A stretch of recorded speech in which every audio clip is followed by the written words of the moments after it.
จัดปวดถ่ายโอเคเหรอโอเคอ่ะตุนถ่ายที่อ้อเลือกที่อ้อหนอ แล้วแบบเรื่องปวดตรงนั้น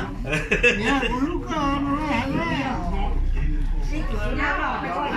ได้มาเยอะเลยผมแบบพูดได้เหรอสักวันนี้วันนี้เรามาที่รออยากกินไหมอันนี้ตุนถ่ายนะตุนถ่ายหน้าตามาตุนเนี่ยง่ายเลยหมดเลยเป็นตุนนะซื้อปอนด์ได้เหรอผมว่าคือรอเนี่ยตอนเยอะตอนเนี่ยก็มองไปตัดนะ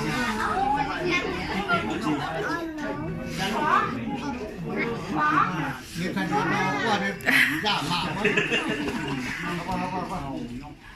cái điều cái xài không được đâu giờ trên nhau ra của lúc này không hay không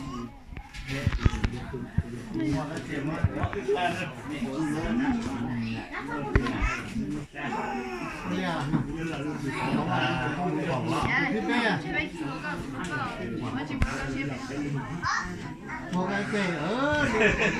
do rồi đó chỉ mua cái gì mà niên để phải do rồi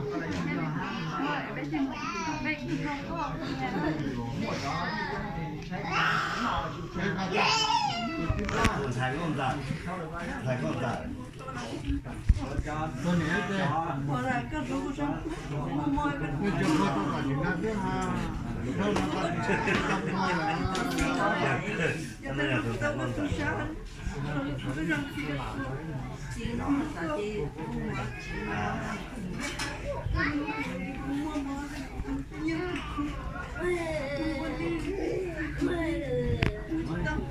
เนี่ยตัวทุกตาเนี่ยก็เลยนะเป้ทำแบบไม่เห็นเขาเล่าอะไรเนี่ยที่เราอยากไปเอาเอ๋ชงเชียนเขาหน้าของก็ไอ้ตู้nhà này có một cái cặp là nó một tài nọ đấy bây giờ cứ tụt tú để tôi thay tài nọ thay tài nọ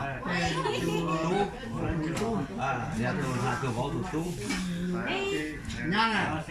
nhá nó tụi mình ăn là một tụi vì có là có gì nó một cái chuyện mà này để là rồi thì kia ai là cùng con đấy thì con nói lúc tài nọ tài nọ